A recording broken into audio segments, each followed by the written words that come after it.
네, 구수한 우리말로 풀어보는 시사 한마당 백금열의 뉴스 못하못하 시작합니다. 어서 오세요. 안녕하십니까. 너무 덥죠, 선생님. 독서로 더위를 잊어볼까 하고 에어컨 틀어진 데서 우리 지금 이게 이제 기후 위기 때문에 더운 거잖아요. 네. 그래서 조천호 박사님의 뭐 푸른 하늘 빨간 지구였나 방금 봤는데도 잊어먹었네. 그래서 기후 위기를 어떻게 이길 것인가 그 책 보다 왔습니다. 아유, 뭐라고 하던가요? 어떻게 이겨야 된대요?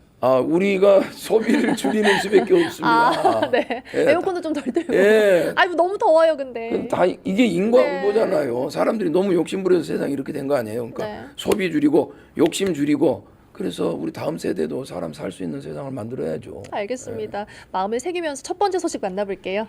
네, 조은석 특별검사팀이 내란숙의 윤석열에 대해서 구속영장을 엊그제 일요일에 청구를 했습니다. 혐의는 특수공무집행 방해 그리고 경호처의 직권을 남용하도록 교사시켰다는 거죠. 그리고 허위 공문서 작성 그러니까 계엄을 먼저 선포해놓고 나중에 계엄 선포문을 조작을 했습니다. 그리고 직권 남용 그러니까 비화폰 사용 내역을 없애버려라 이렇게 삭제를 지시한 등의 혐의입니다. 그래가지고 내일 수요일에 법원에서 영장 실질 심사를 하는데 내일 이제 판사가 보고 이거 구속해야겠네라고 하면은 다시 서울구치소로 이제 들어가는 거죠. 근데 이 내란 일으키고 전쟁 일으키려 했고 영연백 준비해서 국민들 학살하려 한 이런 범죄자를 뭐 실질 심사니 뭐니 이런 거 하고 말고 해야 됩니까? 이거 참 민주주의 하기 힘듭니다. 지난 3월 8일에 이제 윤석열 씨가 서울구치소를 합법적으로 타러 간 뒤로 지금까지 한 일이 뭡니까? 증거 인멸, 위증교사, 뭐 보리밥집 산책, 개 산책, 반바지 활보 이렇게 미운 짓만 골라서 하는 것도 제주라면 제주인데요. 이렇게 그 내란 수괴가 돌아다니니까 수괴는 편안하지만 국민들은 불안합니다. 어서 빨리 구속을 좀 해주세요. 이게 다 누구 덕택이냐 봤더니 생각해 보면 그 지규현 판사. 그러니까 구속 기간을 일자로 계산해야 되는데 뭐 시간으로 계산해야 된다고 전 세계에서 혼자 떠든 판사죠. 룸사롱 접대 의혹이 있는 지규현 판사가 풀어주고 심우정 검찰총장이 맞장구 치고 그 뒤에서 팔짱 끼고 강 건너 불구경한 조희대 대법원장 이런 사람들 덕분에 이렇게 국민들이 불안하게 지내고 있습니다. 그 김광석 씨 노래 있잖아요. 너무 아픈 사랑은 사랑이 아니었으면 네. 너무 늦은 정의는 정의가 아닙니다. 어서 빨리 구속해 주시길 부탁을 드립니다. 네. 그 각시탈 같은 드라마 말고 현실에서 정의가 실현되는 모습을 보고 싶어요. 그래서 내일 수요일에 가뭄에 단비 같은 무더위에 소나기 같은 소식이 들려오기를 기대해 봅니다. 네, 답답한 국민들의 속이 좀 뻥 뚫릴 수 있길 기대해 보겠습니다. 다음 소식 이어가 볼게요. 네, 5.18 민주화운동 왜곡 폄훼를 처벌하는 특별법이 2021년에 만들어졌는데요. 법 시행 4년 만에 이제 무더기 기소를 하고 있습니다. 네, 그러니까 5.18에 대해서 조롱, 비하, 왜곡, 폄훼하는 사람들을 광주시나 5.18 재단 등에서 이제 고발을 하면 경찰이 수사하고 지금 광주지검에서 무더기로 기소를 하고 있다고 그래요.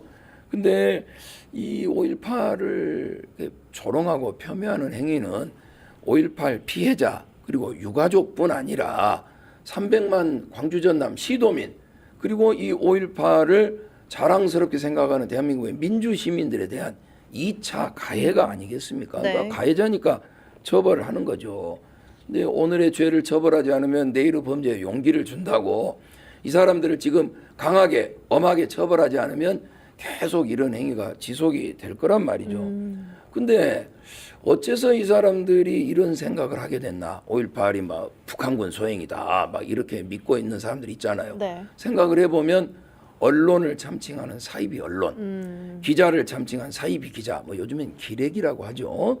이런 사람들이 편파 왜곡 날조 조작 보도를 한 그 때문 아니겠어요. 그래서 저는 이 사람들을 먼저 처벌해야 된다 이렇게 생각을 합니다.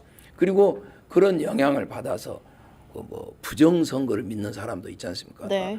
부정선거론을 퍼뜨리고 내란을 찬양, 찬성, 찬동, 지지, 응원하는 사람들도 같이 처벌을 해야 민주공화국을 유지할 수 있다.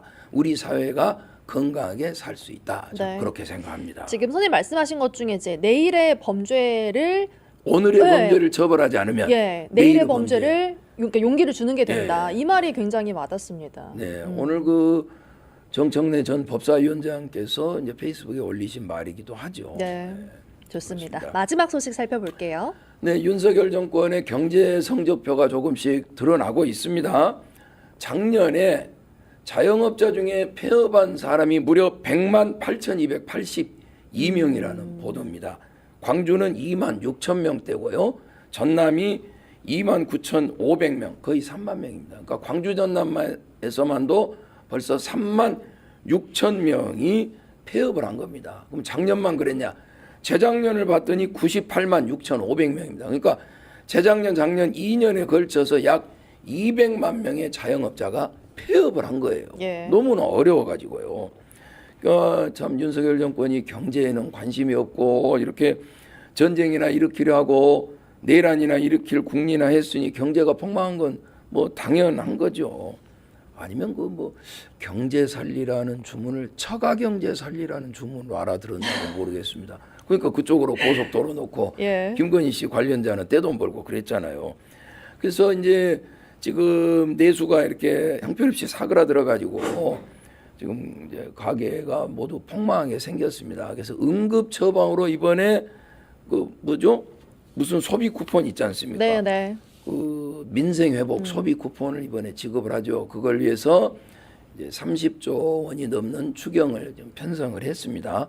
그런데 또 지금 이제 내수를 진작하기 위해서 마중물을 붓는 거잖아요. 응급 처방인데 이거를 또 딴지 거는 사람들이 있어요. 25만 원 뭐 필요 없다고 뭐 네네. 그런 사람도 있던데 필요 없으면 받지 말고 저 주십시오. 제가 감사히 잘 쓰겠습니다. 그래서 죽어가는 민생 경제 힘들어하는 우리 자영업자분들에게 민생회복 소비 쿠폰이 좀 단비가 됐으면 하는 그런 바람입니다. 네, 좋습니다. 지금 한창 좀 이렇게 힘쓰고 있잖아요. 네, 다시 네. 살리기 위해서 이제 네. 마침내 이제 돌아가고 있는데 좀 하루빨리 서민들의 경제가 나아지길 바라겠습니다. 오늘 말씀 여기까지 듣겠습니다. 감사합니다. 네, 고맙습니다. 네, 여러분은 지금 생방송 빛나는 나의 도시와 함께하고 계십니다.